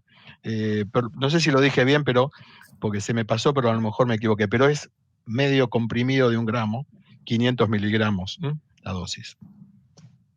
Perfecto, está claro. Y gracias a los tres porque me permitieron ir a mirar el formulario donde están las preguntas. Así que seguimos ahora con Marcelo. Y esta pregunta tiene un poco que ver con lo que recién intercambiaron entre los tres, que fue muy rico, donde hacían referencia a clopidogrel. El colega lo que dice es que, Marcelo, vos mostrás también, Oscar, mostró sobre los estudios que comparaban ticagrelor y clopidogrel, prasugrel y clopidogrel. Y la pregunta es, a tu entender, ¿cuál es el lugar actual que tiene clopidogrel ante 2 nuevos antiplaquetarios potentes? La pregunta es muy buena. Yo también me la pregunto y creo que todos nos la preguntamos. Cuando nosotros analizamos en nuestros datos cuál es el uso comparativo de clopidogrel frente a los nuevos antiplaquetarios, vemos con sorpresa que un alto porcentaje de los pacientes, aún nosotros que somos muy proclives y que hemos usado agresivamente el prasugrel y el ticagrelor, seguimos usando mucho clopidogrel. ¿Por qué usamos clopidogrel?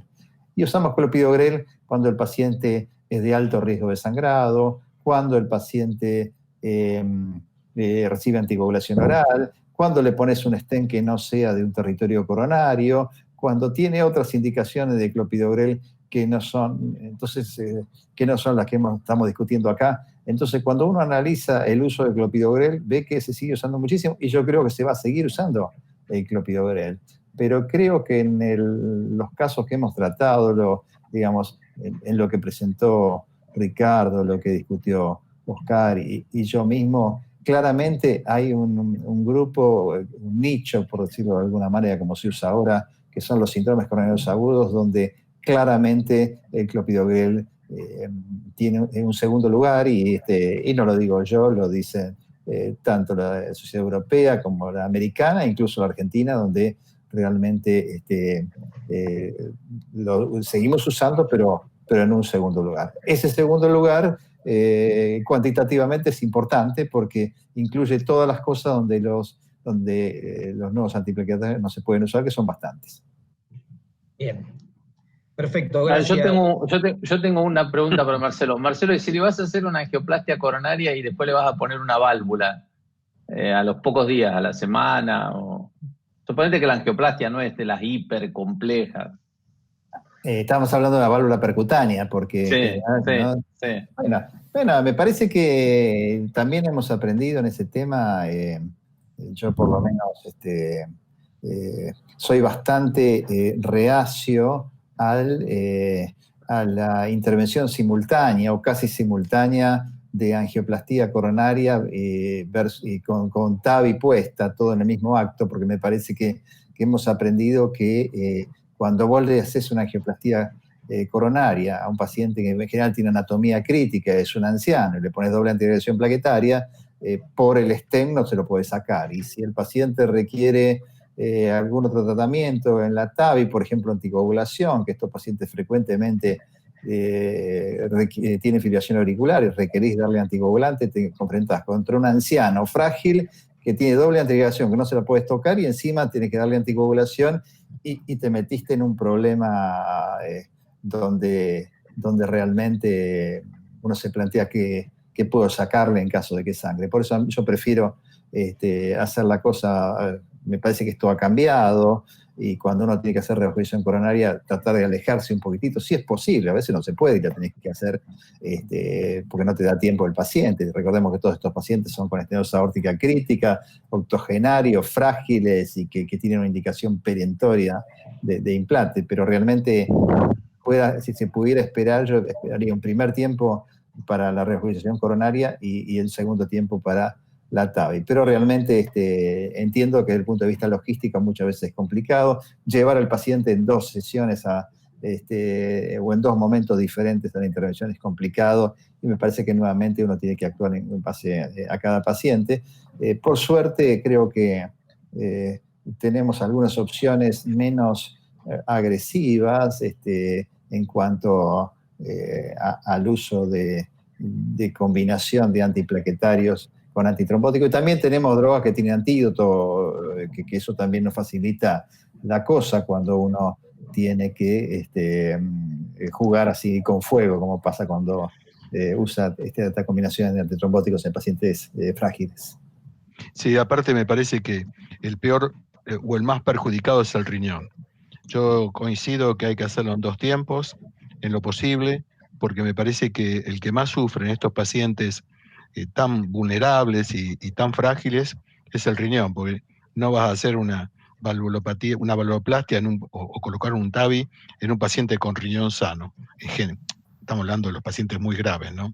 Me parece que habría que hacerlo también en 2 tiempos, es lo que se hace, a mi entender. ¿Y vos, Oscar?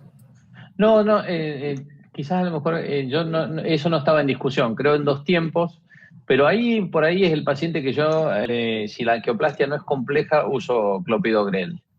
Sí, claro. Primero es el grupo que va a tener que quedar anticoagulado, que es como el 30 o 40%, y el otro, el sitio de sangrado del sitio vascular, es un tema todavía, y por ahí ese grupo de pacientes le sumaría yo como potencial, no digo siempre, a la lista de los que vos pusiste como para tratar con clopidogrel.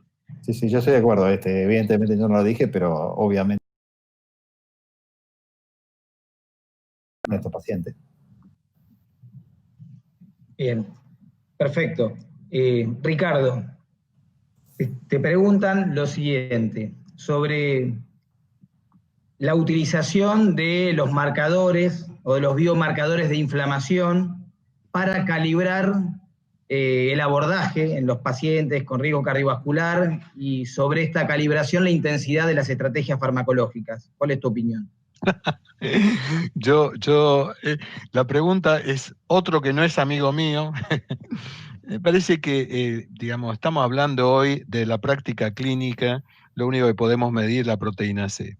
Me parece que en el síndrome coronario agudo, con infarto, sin infarto, las proteínas C no es un marcador, digamos, porque están todas elevadas. Y me parece que lo único, yo la verdad que hemos dejado de tomarla sistemáticamente en síndrome coronario agudo. Prevención primaria en grupo intermedio podemos discutir, pero el síndrome coronario agudo tiene un valor muy relativo y uno lo único que tiene como herramienta son las estatinas, que lo único que puede bajar el LDL y directamente bajar la proteína C. Nosotros no estamos tomando, por supuesto, bueno, pues ya la troponina viene por otro lado, no viene como un marcador de inflamación, pero no hay un elemento hoy. Después podemos hablar de las especulaciones, de los estudios de investigación, pero en la práctica cotidiana, más en una medicina de la indigencia, estamos discutiendo que muchas veces el bolsillo determina, como decía recién Oscar, si va a tener que al mes o a los 2 meses pasar de droga. Me parece que es gastar en un sistema de salud que no me parece necesario, y puede ser que alguien discute y esté de acuerdo en pedir algo, pero yo no le encuentro una utilidad o cambio de conducta. En un estudio de investigación lo que quiera, miramos interleuquina 1, 18, 6, me parece que hoy no hay ningún tipo de parámetro que uno justifique pedir algo, salvo en un ambiente de investigación. Clarísimo, excelente. Vamos con Oscar. Oscar, la pregunta en este caso es, ¿en qué condiciones, desde el lado del cardiólogo que hace intervencionismo, se podría utilizar ticagrelor como terapia antiplaquetaria única luego de un procedimiento y con colocación de un stent? Bueno, todo paciente que tenga una angioplastia exitosa con buenos resultados, los estudios han demostrado que la monoterapia funciona, que no aumentan los eventos y que no hay sangrado. Yo no podría decir algo que en contra de lo que dice la evidencia. Quizás uno podría preguntarse lo que decía Marcelo hace un rato, si ese paciente con todo eso tiene además un riesgo de sangrado alto. Bueno, si uno quiere pasar a una monoterapia, a lo mejor en 3 meses, y a ese lo deja con aspirina o ticagrelor, que podría ser esa o clopidogrel, porque también hay un estudio de monoterapia de clopidogrel luego de suspenderlo. pero lo que dice la evidencia, aunque de vuelta, sincericidio, somos bastante refractarios de dejarlos con monoterapia a partir de los 30 días. Te diría que a partir de los 6 meses ya nos sentimos un poco más tranquilos. Creo que eso tiene que ver con lo que dije al principio. Nosotros no hacemos IBUS, yo no tengo ahora el porcentaje exacto, pero no debe ser muy superior al 15-20%. Entonces hay un porcentaje muy importante de pacientes que no estamos con certeza absoluta de que le dejamos una angioplastia óptima. De hecho sabemos que en el 20% no quedó óptima. A pesar de que igual que los no respondedores, la mayoría no les pasa nada, pero hay un grupo que le puede pasar si igual le suspende la antiagregación. Bien, perfecto. Y Marcelo, lo comentaste en tu charla y recién en el intercambio también surgió, pero en realidad el comentario es si podrías repetir cuáles fueron las limitaciones del estudio ISAR-REACT 5 y cuál de ellas es la más relevante a tu entender para la toma de decisiones en la práctica. Me parece que la pregunta es buena, yo ya lo dije un poco, pero a mí me parece que, y esto es polémico, lo podemos discutir y podemos ver la opinión de nuestros dos distinguidos colegas, pero a mí me parece que lo más importante es que la hipótesis se contradice con los resultados. Me parece que cuando vos haces estudio de investigación va a haber un porcentaje de estudios que van a dar diferente por azar, y me parece que el azar existe, y cuando uno hace un estudio, por más prolijo que sea, y por más randomizado, y por que tome todas las reproducciones, por eso la P no es absoluta, sino que es relativa a la probabilidad de que los datos sean por error o por azar, y creo que el primer es el azar.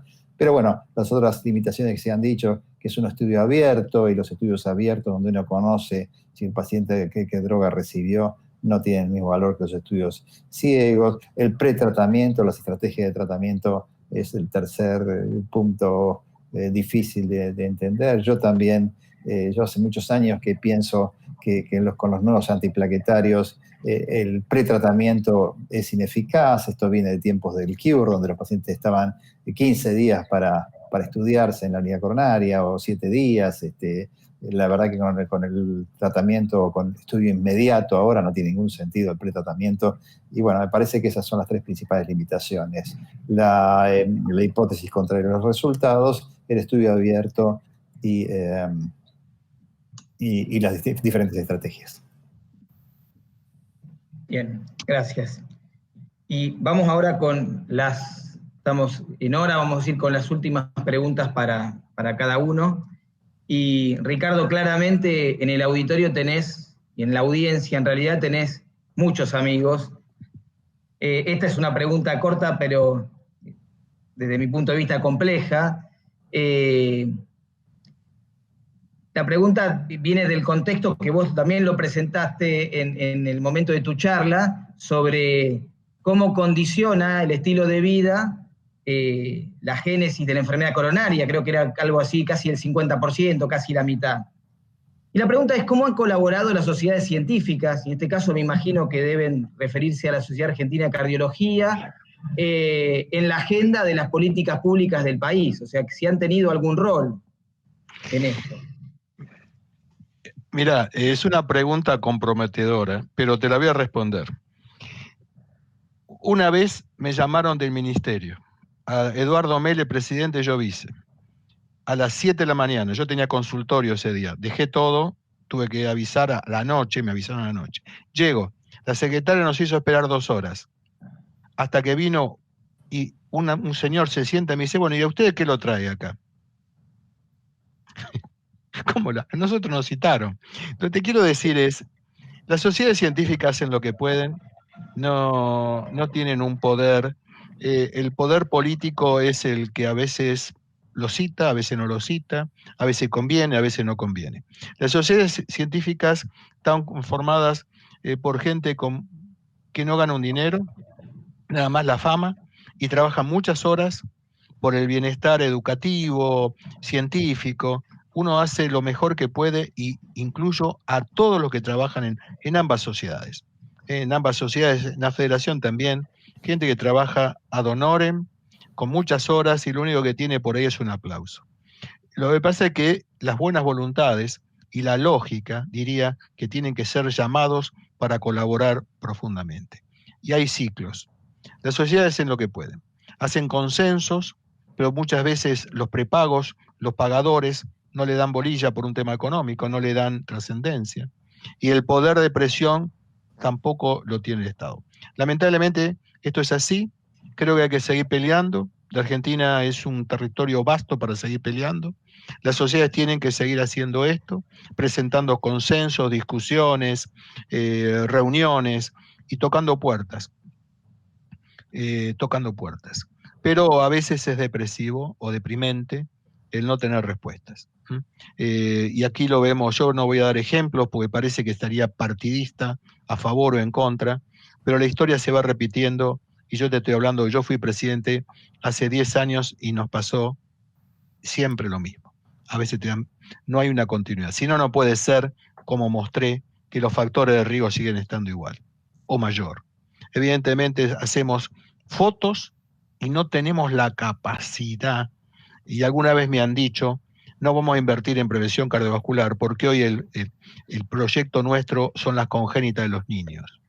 Entonces, yo le decía, si no cuidamos a los adultos se van a acabar los niños. Entonces la política era las cirugías congénitas, que no está mal, pero no termina todo ahí. Por eso te digo, es muy complejo. Creo que el rol de la sociedad es muy importante. La sociedad es de todo tipo.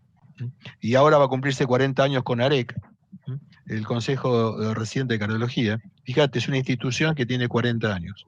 Y lo único que quieren los residentes es discutir, analizar y mejorar. Vos fíjate, es un ejemplo específicamente de la cardiología. Perdón, no, es un tema que me apasiona, pero no quiero ser muy largo en mi opinión, pero es esto. Pero yo, si me permiten ayudarlo, sí, claro, a Ricardo, creo que el rol de las sociedades, lo voy a decir así brutalmente para que se entienda, ha sido pobre porque no ha sido requerido, pero también porque la sociedad no le interesa la salud. Si la sociedad en su conjunto se preocupara por su salud, apoyaría a las sociedades para que las sociedades tuvieran un rol más importante. O sea que creo que la culpa es de todos, de los políticos primero, porque son los dirigentes, para eso se postularon, y de la sociedad porque no lo reclamamos como sociedad. Y entonces las sociedades científicas quedan en el medio con un poder bastante vaciado. Esto es muy importante lo que dice Oscar. En los últimos 10 años la salud nunca estuvo dentro de los 10 primeros problemas y fueron fluctuando. Y tan es así que al principio de la pandemia la salud era una preocupación, cosa que en la última encuesta de varios, Aresco y demás, volvió a tener lugar 9. Entonces, vos fíjate que ya parece que, bueno, y así es como se valora muchas veces el accionar médico. Es un tema muy complejo, una pregunta muy linda y requiere horas de debate, pero bueno, gracias por el aporte. Coincido plenamente con Oscar. Bueno, gracias a ambos. La última para Oscar, creo que también lo comentaste en una de las diapositivas de tu presentación, y es sobre si ticagrelor puede ser un antiagregante plaquetario para la doble antiagregación de elección en la población de pacientes que tienen diabetes y son angiointervenidos. Sí, sin lugar a dudas. Es el grupo de pacientes que en teoría peor nos va, sobre todo en múltiples vasos. La trombosis del stent sigue siendo un ítem muy importante. Por supuesto, no alteramos todo lo fisiopatológico y metabólico que Ricardo mencionó, pero necesitamos lo mejor de lo mejor para que la angioplastia funcione en esos pacientes. Así que sin lugar a dudas.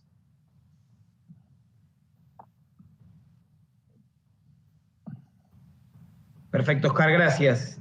Y vamos con la última pregunta para Marcelo, que también tiene que ver con su presentación, sobre la importancia en la práctica clínica de la reversibilidad de los antiagregantes. Vos habías comentado que el ticagrelor era reversible versus el resto que no, ¿y cuál es esa la relevancia que tiene en la práctica cotidiana? Bueno, yo creo que es una muy buena pregunta.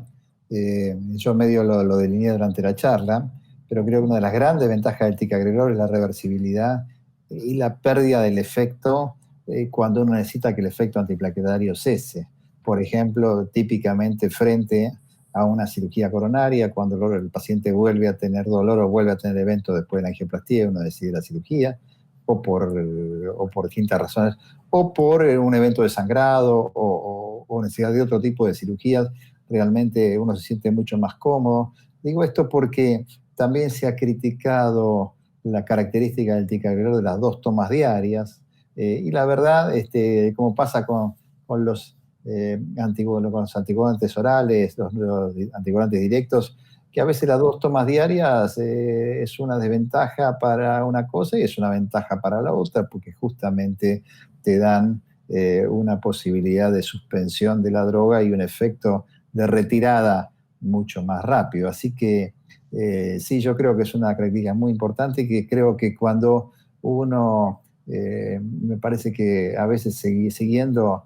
lo que decía Ricardo de ELISA REACT 5, que es un estudio criticable, pero como la droga es más barata, mucha gente lo ha adoptado en forma sistemática. Si el paciente se llega a complicar y llega a necesitar una cirugía, a veces los 7 días se transforman en 10 días de espera, con todo lo que implica, no solamente para los costos muchas veces hospitalarios, sino para el riesgo del paciente, la familia, la cobertura. Bueno, me parece que es una gran ventaja que tiene el ticagrelor sobre el prasugrel, e incluso sobre el clopidogrel, pero más sobre el prasugrel por la vida media más larga. Mejor dicho, más que vida media más larga, para decirlo correctamente, la duración de efecto más largo, porque justamente el prasugrel, el efecto del prasugrel dura mucho más por la irreversibilidad de la droga. Entonces, cuando bloquea las plaquetas, lo bloquea en forma irreversible y no hay manera que esas plaquetas vuelvan a trabajar hasta que la médula ósea produzca nuevas plaquetas. La reversibilidad es un tema fundamental, una ventaja fundamental del ticagrelor, a mi entender. Bárbaro, Marcelo, gracias. Y ya con esto creo que tocamos todos los tópicos, pudimos ver todas las preguntas de los médicos que estaban del otro lado. Algunas iban repitiendo, así que las traté de agrupar para que estén todas contempladas en este intercambio que se generó al final. Así que agradecerles a los que están del otro lado por acompañarnos, por estar hasta esta hora. Sabemos que es difícil siempre la conciliación de las actividades profesionales, personales, el tiempo. Así que gracias. Y obviamente a ustedes, a Oscar, Marcelo, a Ricardo, agradecerles también por acompañarnos, por disertar en este simposio de lanzamiento. Realmente para nosotros fue un gran honor contar con ustedes, así que agradecemos. Vamos a esperar que tengamos un muy buen cierre de año y que comencemos uno mejor. Y bueno, saludos para todos, muchas gracias por acompañarnos en nombre del Laboratorio ELEA, de todo el equipo, y gracias especiales nuevamente para ustedes tres por acompañarnos. Así que tengan buenas noches. Muchas gracias a todos. Adiós. Muchas gracias, un gusto. Chao. Adiós.